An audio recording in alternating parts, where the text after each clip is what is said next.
মাননীয় সভাপতি ডক্টর জিয়াউর রহমান, মাননীয় প্রধান অতিথি মাননীয় প্রতিমন্ত্রী বিদ্যুৎ ও জ্বালানি মন্ত্রণালয় জনাব নসরুল আহমেদ বিপু এমপি ও মাননীয় বিশেষ অতিথি ঢাকা বিশ্ববিদ্যালয়ের উপাচার্য জনাব আরফিন সিদ্দিকী এবং আমার সামনে উপস্থিত আমন্ত্রিত অতিথিবৃন্দ এবং আমার ছোট ভাই বোনেরা, আজকে ফিলান্থ্রপি সোসাইটির উদ্বোধন হলো। আমাকে বলা হয়েছে কিছু অনুপ্রেরণা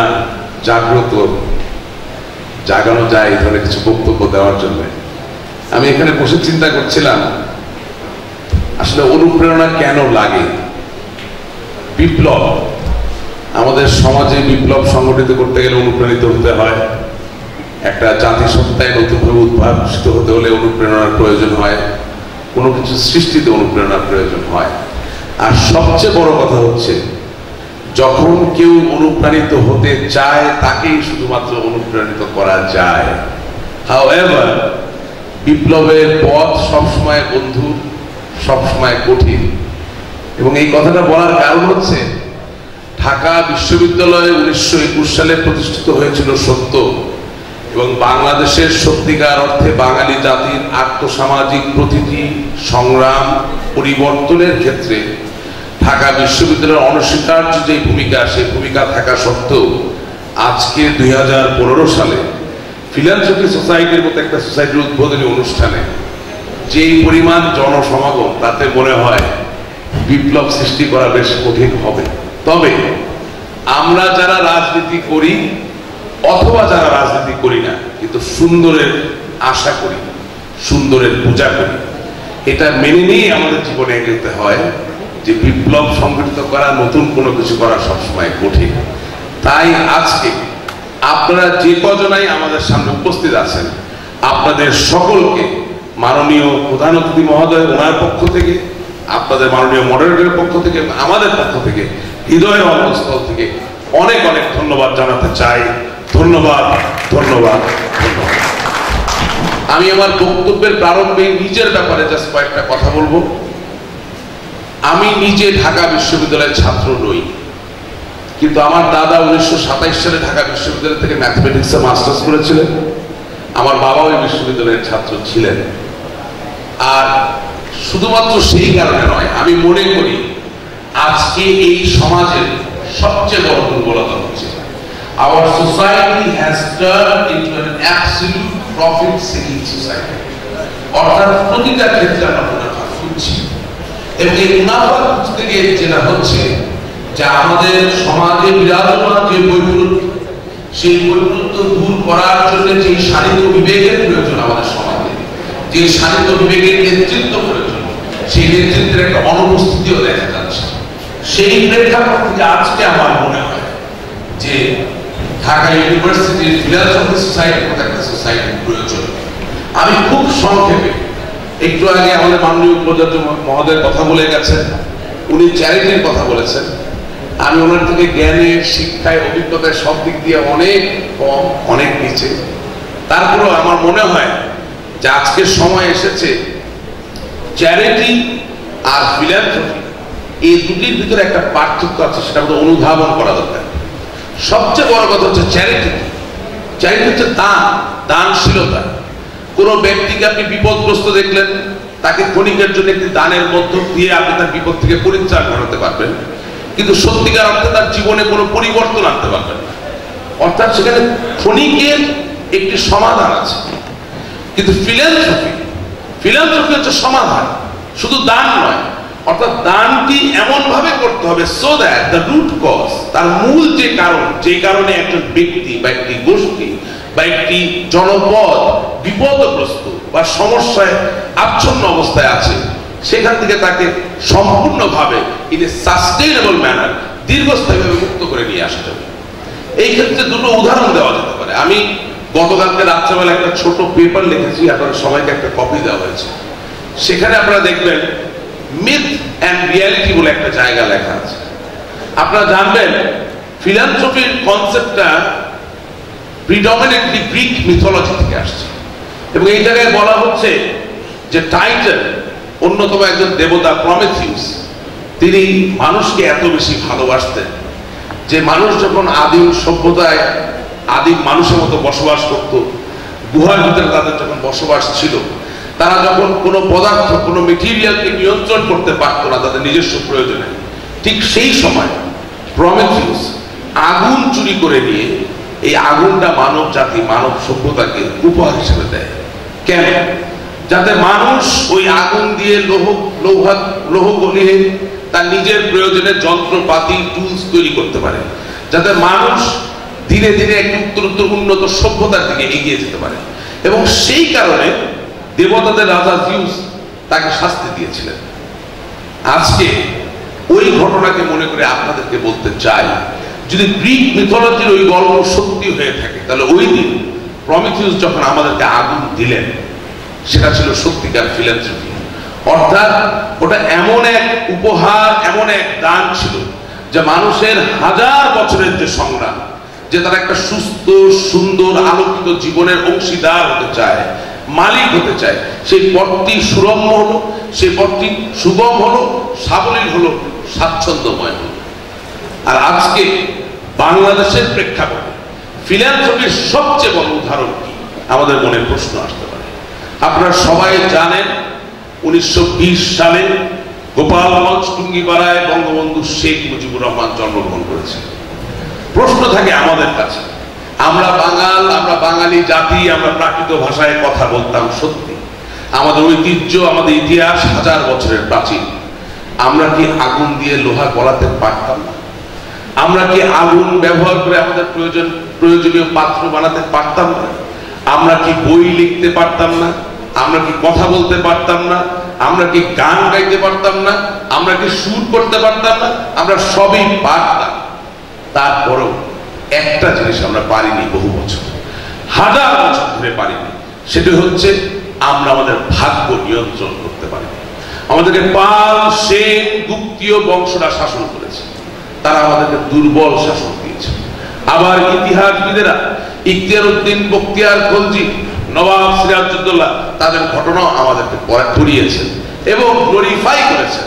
কিন্তু দুঃখজনক হলো সত্য যে সত্যিকার যে বাঙালি, অর্থাৎ এই পৃথিবীতে 4টি রেস, মঙ্গলয়েড, ককসয়েড, নিগ্রয়েড, অস্ট্রলয়েড, এবং বাঙালি জাতির সবচেয়ে বড় ট্রেড, আমরা এই 4টি অ্যানথ্রোপোলজিক্যাল ট্রেড, নৃতাত্ত্বিক যে উৎস, তার সংমিশ্রণে তৈরি আমরা পরোটো অস্ট্রলয়েড। এই পরোটো অস্ট্রলয়েড জাতির ইখতিয়ারউদ্দিন, বখতিয়ার খলজি কেউ ছিলেন না, বা নবাব সিরাজউদ্দৌলা কেউ ছিলেন না। আমি এই কথা এই কারণে বলছি, আপনারা অনেকে আমাদের টিভি ব্যক্তিত্বের সঙ্গে পরিচয় পেয়েছেন, টিভিতে বলি, অকপটে বলি। যদি সত্যিকার অর্থে ইখতিয়ারউদ্দিন, বখতিয়ার খলজি নিজেকে একজন বাঙালি মনে করতেন, তার কিন্তু বাঙালি স্ত্রী, তিনি 17 জন অশ্বারোহী নিয়ে বাংলাদেশ দখল করেছিলেন, তিনি ভালো ঘোড়া চালাতেন, তাহলে তো আজকে আপনি আমি বাঙালি পরোটো অস্ট্রলয়েড জমির আইন, জমির উঠানে বা জমিতে গরু নিয়ে ঘুরতাম না, আমরা ঘোড়া চালাতে পারতাম। Common sense. ইখতিয়ারউদ্দিন, বখতিয়ার খলজি ভালো তলোয়ার দিচ্ছিলেন, তিনি সত্যিকার অর্থে নিজেকে বাঙালি মনে করতেন, আমাদেরকে আপন মনে করতেন। আজকে ওই রংপুরের ভাষায় হালুয়া পেন্টি না চালিয়ে আমাদের প্রত্যেকের ঘরে সাজানোর জন্য হলো একটা তলোয়ার থাকবে, কিন্তু সেটা তো নাই। বাস্তবতা হচ্ছে নবাব সিরাজউদ্দৌলা আমাদেরকে শাসন করেছেন সত্যি, কিন্তু তার প্রশাসনিক ভাষা তো বাংলা ছিল না, তিনি তো একটা বাঙালি স্ত্রী গ্রহণ করেন। নবাব সিরাজউদ্দৌলার আজকে এই দেশে কোনো আত্মীয়তার সূত্রতা আপনি খুঁজে পাবেন না। অর্থাৎ আমরা শাসিত হয়েছি সমস্ত জীবন অন্যের স্বার্থের কারণে, নিজেদের ভাগ্য নিয়ন্ত্রণ করার জন্য, নিজেদের ভবিষ্যৎ তৈরি করার জন্য আমরা নিজেদেরকে কোনোদিন শাসন করতে পারি না। ওই নবাব সিরাজউদ্দৌলার পরে ইংরেজদের শাসন, পাকিস্তানের শাসন, একই ধারাবাহিকতা। কোথাও বাঙালির যে স্বপ্ন, বাঙালির যে দুঃখ, বাঙালির যে কষ্ট, বাঙালির যে সীমাবদ্ধতা, তা স্থান পায়। আমি বঙ্গবন্ধু শেখ মুজিবুর রহমানের কথাটি একটি মাত্র কারণে বলেছি, হি ওয়াজ দ্য অনলি বেঙ্গলি, একমাত্র বাঙালি ব্যক্তি ছিলেন যিনি স্বপ্ন দেখতে পারলেন, বিশ্বাস করতে পারলেন যে সমস্ত বাঙালি জাতিকে ঐক্যবদ্ধ করার মধ্য দিয়ে একটি অনন্য জাতির সত্তায় উদ্ভাসিত হওয়া সম্ভব। এবং বাঙালি এত অত্যাচার, নিষ্পেষণ, অত্যাচারের সম্মুখীন হয়েছে যে সৈনিক বৃত্তির প্রথম যে শর্ত, কষ্ট সহ্য করার শক্তি, সেই শক্তিতে আমরা শক্তিমান, সেই শক্তিকে আমরা কাজে লাগিয়ে নিশ্চয়ই অবশ্যম্ভাবীভাবে একটি স্বাধীন রাষ্ট্রে উপনীত হতে পারি। সেই দেশ আমাদের তৈরি হয়। তার ফিলান্থ্রপি কোথায়? তার ফিলান্থ্রপি ওই জায়গায় যে তিনি তার নিজ বিলাসিতা, নিজ সুখ স্বাচ্ছন্দ্যকে ভুলে গিয়ে তার সমস্ত তারুণ্য, তার সমস্ত যৌবন এই দেশের মানুষকে মুক্ত করার জন্য, স্বাধীনতার আশ্বাস গ্রহণ করার জন্য অকপরে ত্যাগ করতে পেরেছেন। তিনি জেলে গেছেন, তিনি ফাঁসি কাটতে দাঁড়িয়েছেন। শুধু তাই না, বাংলাদেশ স্বাধীন হওয়ার পরে এই দেশকে স্বনির্ভর করার জন্য যাতে টেকনাফ থেকে তেঁতুলিয়া প্রতিটা ছেলে মেয়ে একই মানে লেখাপড়ায় শিক্ষিত হয়, শুধু তাই না, বাংলাদেশের পরিশ্রমী মানুষ অর্থনৈতিকভাবে মুখর একটি বাজারে যাতে অংশগ্রহণ করতে পারে এবং তার সত্যিকার মেধা প্রতিভা প্রমাণ করার মধ্য দিয়ে বাঙালির বিজ্ঞানী, বাঙালির কবি, বাঙালির গায়ক, বাঙালির লেখক তার কল্যাণ স্পর্শ পৃথিবীর এক প্রান্ত থেকে আরেক প্রান্তে ছড়িয়ে দিতে পারে, সেই দিকে যখন তিনি এগিয়ে যাচ্ছিলেন, আভ্যন্তরীণ আন্তর্জাতিক ষড়যন্ত্রের সামনে তাকে প্রাণও দিতে হয়েছে। এর থেকে বড় ফিলান্থ্রপি আর কিছু হয় না। ফিলান্থ্রপি একটি গ্রিক শব্দ, তার উৎস থেকে ফিলান্থ্রপির মানে যদি আমরা দেখতে চাই, ইংরেজিতে বলা হয় লাভ ফর হিউম্যানিটি, অর্থাৎ ফিলান্থ্রপি মানে মানবতার জন্য ভালোবাসা। বঙ্গবন্ধু শেখ মুজিবুর রহমান এই অসহায় নিষ্পেষিত বাঙালিকে ভালোবাসতেন। বঙ্গবন্ধু শেখ মুজিবুর রহমান এই বাংলাদেশকে ভালোবাসতেন। বঙ্গবন্ধু শেখ মুজিবুর রহমান এই সমস্ত পৃথিবীর প্রতিটি অসহায় মানুষকে ভালোবাসতেন। এর থেকে বড় ফিলান্থ্রপি আর কিছু হয় না। আপনার যেই কাজ, আপনার যেই চিন্তায়, আপনার যে ক্রিয়া প্রক্রিয়ায় ভালোবাসা নিশ্চিত থাকবে, তাই হবে ফিলান্থ্রপি। এবং আজকের এই দিনে ঢাকা বিশ্ববিদ্যালয় গ্রেট অনার, আমার জন্য বিরাট করে একটা সম্মানের ব্যাপার যে আজকে নজরুল আহমেদ বিপু ভাই, আমাদের মাননীয় প্রতিমন্ত্রী, তিনি ঢাকা বিশ্ববিদ্যালয়ের ছাত্র ছিলেন, ওনার সামনে আমি কথা বলতে পারছি। আজকে গ্রেট অনার যে মাননীয় উপাচার্য আরেফিন সিদ্দিকী সাহেব তিনি ছিলেন, তার সামনে কথা বলতে পারছি। জিয়া ভাই, আপনার সামনে কথা বলছি। আপনাদেরকে বলতে চাই, আজকে আমাদের সংকল্প হওয়া উচিত যে whatever we do, whatever we think of, whatever we plan of, দুটো জিনিস থাকতে হবে। আমরা মানুষের জীবনে পরিবর্তন আনবো, আমাদের জীবনে পরিবর্তন আনবো, আর সেই পরিবর্তনের চিন্তায় ভালোবাসা থাকবে সংমিশ্রিত। এবং একটা জিনিস আপনাদেরকে বলতে চাই, 1941 সালে ফ্র্যাঙ্কলিন ডেলানো রুজভেল্ট দ্বিতীয় বিশ্বযুদ্ধ যখন এই পৃথিবীতে চলছিল, একটা বক্তব্য দিয়েছিলেন। সেই বক্তব্যটাকে আমরা অনেকেই জানি ফোর ফ্রিডম স্পিচ নামে। তিনি একটা কথা বলেছিলেন যে সমস্ত পৃথিবীতে যখন তাণ্ডব চলছে, সেই সময় মানব কল্যাণে পৃথিবীর প্রতিটি কোণায় কোণায় অসহায় মানুষকে চারটি অধিকার আমাদেরকে পৌঁছে দিতে হবে। এক, freedom of speech; two, freedom to worship; number three, freedom from want; and number four, which is the most important one, that's freedom of fear. দেখুন, 1941 সালে ইন্টারনেট ছিল না, এত সহজে টেলিফোনেও কথা বলা যেত না, কেবল টিভিও ছিল না। বঙ্গবন্ধু শেখ মুজিবুর রহমান বিচ্ছিন্ন টুঙ্গিপাড়া, গোপালগঞ্জ, বাঙালি বঙ্গভূমি, বাংলাদেশ, সেই জায়গা থেকে অনুধাবন করলেন যে এই চারটি অধিকার বাঙালিকে ফিরিয়ে দিতে হবে।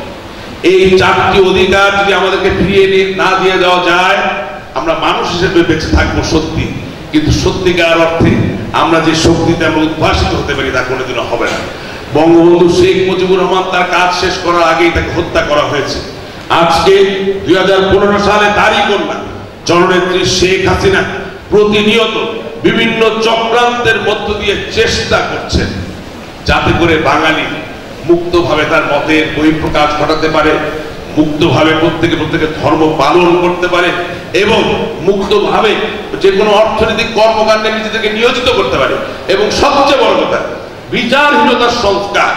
1971 সালে আল বদর, রাজাকার, আল শামস, তাদের দ্বারা সংগঠিত যে অপরাধ, 1975 সালের 15 আগস্টে যারা জাতির পিতাকে হত্যা করেছিলেন, পরবর্তীতে বিভিন্ন হত্যাকাণ্ডের সাথে যারা জড়িত এবং বিচারহীনতার সংস্কারের সুবিধা নিয়ে যারা পার পেয়ে যাওয়ার স্বপ্ন দেখেছিলেন, তাদেরকে বিচারের আওতায় নিয়ে আসার মধ্য দিয়ে ফ্রিডম ফ্রম ফিয়ার, অর্থাৎ ভীতির থেকে সমস্ত জীবনের জন্য বাঙালি জাতিকে মুক্ত করার যে প্রয়াস, সেই প্রয়াসে তিনি লিপ্ত আছেন এবং অনেকাংশে তিনি ইতিমধ্যে সফল হয়ে গেছেন।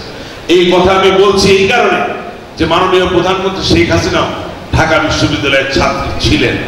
আমাদের সকলকে মনে রাখতে হবে, ওই যে প্রথমে বললাম প্রফিট সিকিং অ্যাটিটিউড, এই কাজগুলো সবই থেমে যাবে যদি আগামী দিনে এমন ছাত্রছাত্রী, এমন নেতা নেত্রী আমরা বানাতে না পারি যারা এই চারটি মূল্যবোধে বিশ্বাস করেন। সেটি বানানোর শিল্প কারখানা কোথায়? অন্যতম একটি কারখানা ঢাকা বিশ্ববিদ্যালয়। আজকে যে কোনো বিশ্ববিদ্যালয়ে যান, শুধু পড়ানো হয় বিবিএ, সিএসসি আর কিছু কমার্শিয়ালি ভায়াবল সাবজেক্ট, অর্থাৎ যেই সাবজেক্টগুলো পড়লে ভালো ভালো বেতনের চাকরি পাওয়া যায়। কেউ ম্যাথমেটিক্স অফার করে না, কেউ দর্শন পড়তে বলে না, কেউ সমাজ বিজ্ঞান পড়তে বলে না, কেউ রাষ্ট্রবিজ্ঞান পড়তে বলে না। প্রশ্ন হয়, আজ থেকে 10 বছর পরে বাংলাদেশ কি তাহলে তার বিবেকবোধ বাইরে থেকে ভাড়া করে নিয়ে আসবে?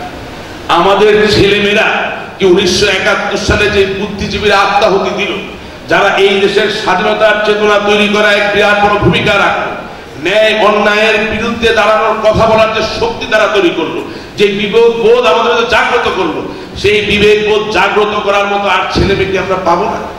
ঢাকা বিশ্ববিদ্যালয়ে এখন আসলে মাঝে মাঝে জিয়া ভাই এবং অন্যান্য ওনার যারা কলিগ আছে তাদের কারণে বিভিন্ন ডিপার্টমেন্টে যাওয়া হয়, দেখলে মনে হয় we are suffering from confusion, we are diluted and we are delusional।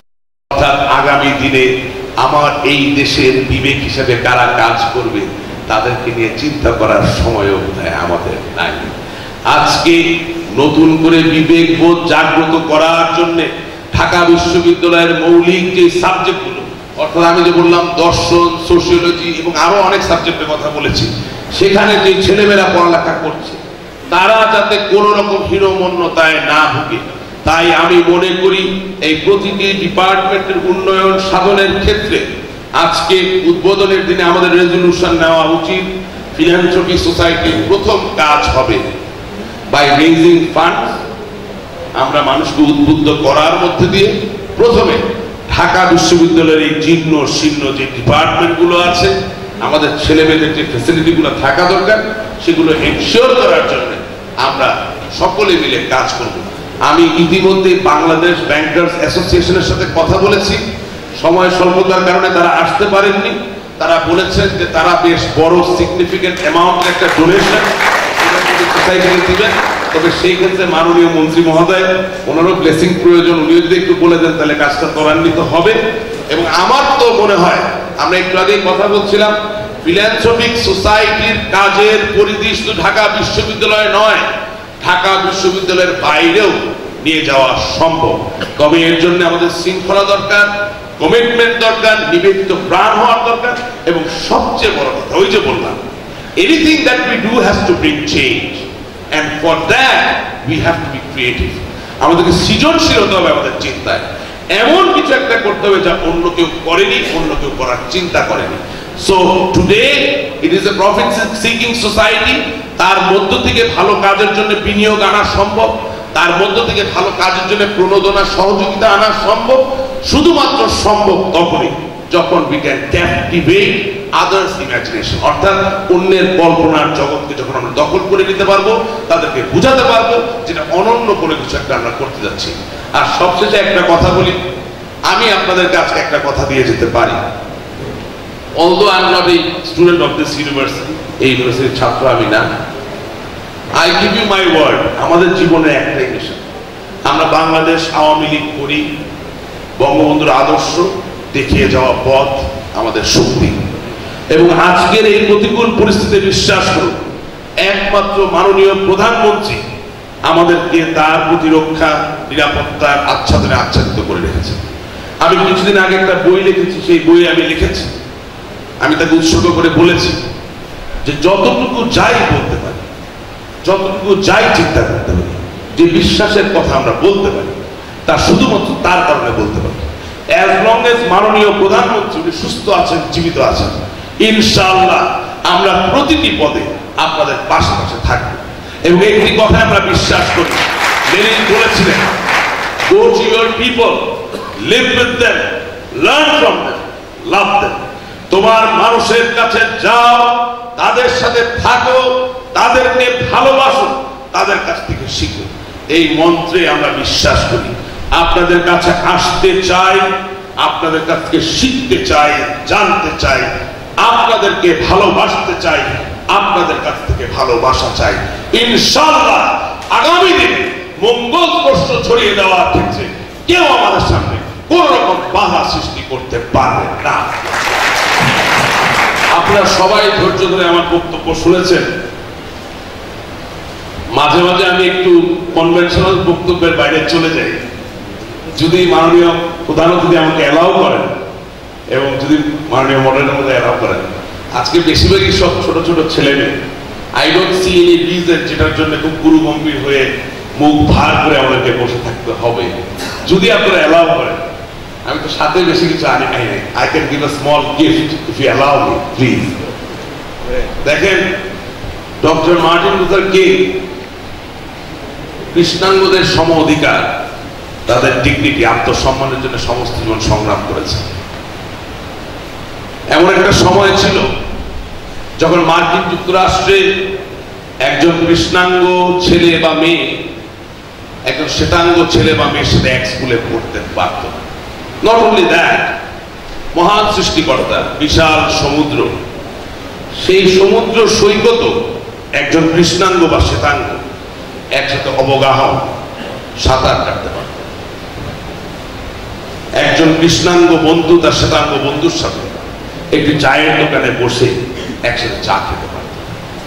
এই যে বৈপরীত্য, এই যে অন্যায়, তার বিরুদ্ধে এক অদম্য সংগ্রাম, বিপ্লব করে তুলেছিলেন মার্টিন লুথার কিং। বাংলাদেশে এটা সত্যি যে কৃষ্ণাঙ্গ শ্বেতাঙ্গে কোনো ভেদাভেদ নাই, কিন্তু একই রূপ একটা ভেদাভেদ আছে। কার অর্থের জোর কত, কার রক্ত চক্ষু কত বড় এবং কার বেশিতে বেশি জোর, তার মধ্য দিয়ে আপনি একসাথে স্কুলে কলেজে পড়তে পারবেন কিনা, একই ধরনের গাড়ি ঘোড়ায় চড়তে পারবেন কিনা, একই ধরনের সরাইখানায় গিয়ে খাওয়া দাওয়া করতে পারবেন কিনা, একই রকম জীবন ধারণ করতে পারবেন কিনা সেটা নির্ভর করে।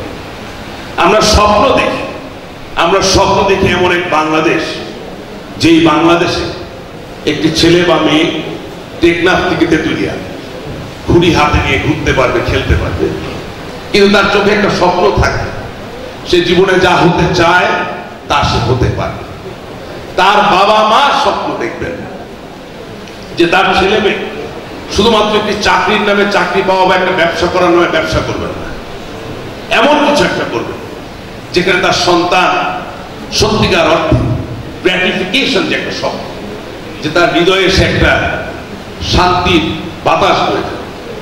আমরা এমন এক বাংলাদেশের স্বপ্ন দেখি যে দেশের বিজ্ঞানীরা আপন সৃজনী শক্তিতে শক্তিমান হয়ে সমস্ত পৃথিবীতে তার কল্যাণ স্পর্শ ছড়িয়ে দিতে পারে। আর সেই জায়গাতে সবশেষে আপনাদেরকে একটি গানের দুটি লাইন উপহার দিয়ে যেতে চাই। আপনারা সবাই গানটা জানেন। আজকে আপনাদের ফিলান্থ্রপিক সোসাইটির উদ্বোধনের দিন, হ্যাপি ওকেশন। আই হোপ, আমি পেশাদার গায়ক না, আই হোপ আপনারা সবাই আমার সাথে গাবেন। গানটি হচ্ছে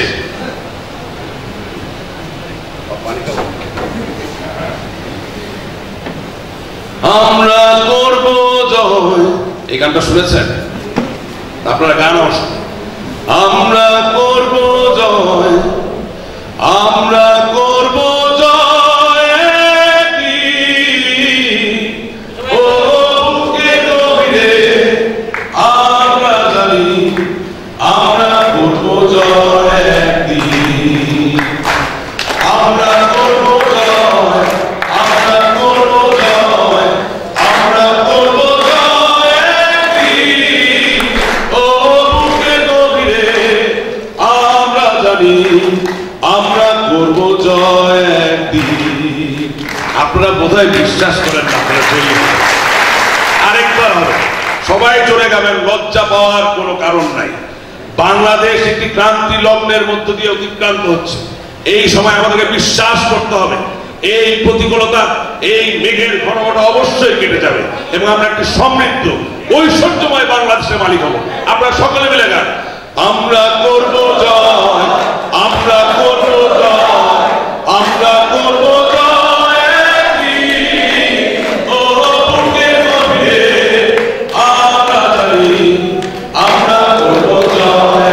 we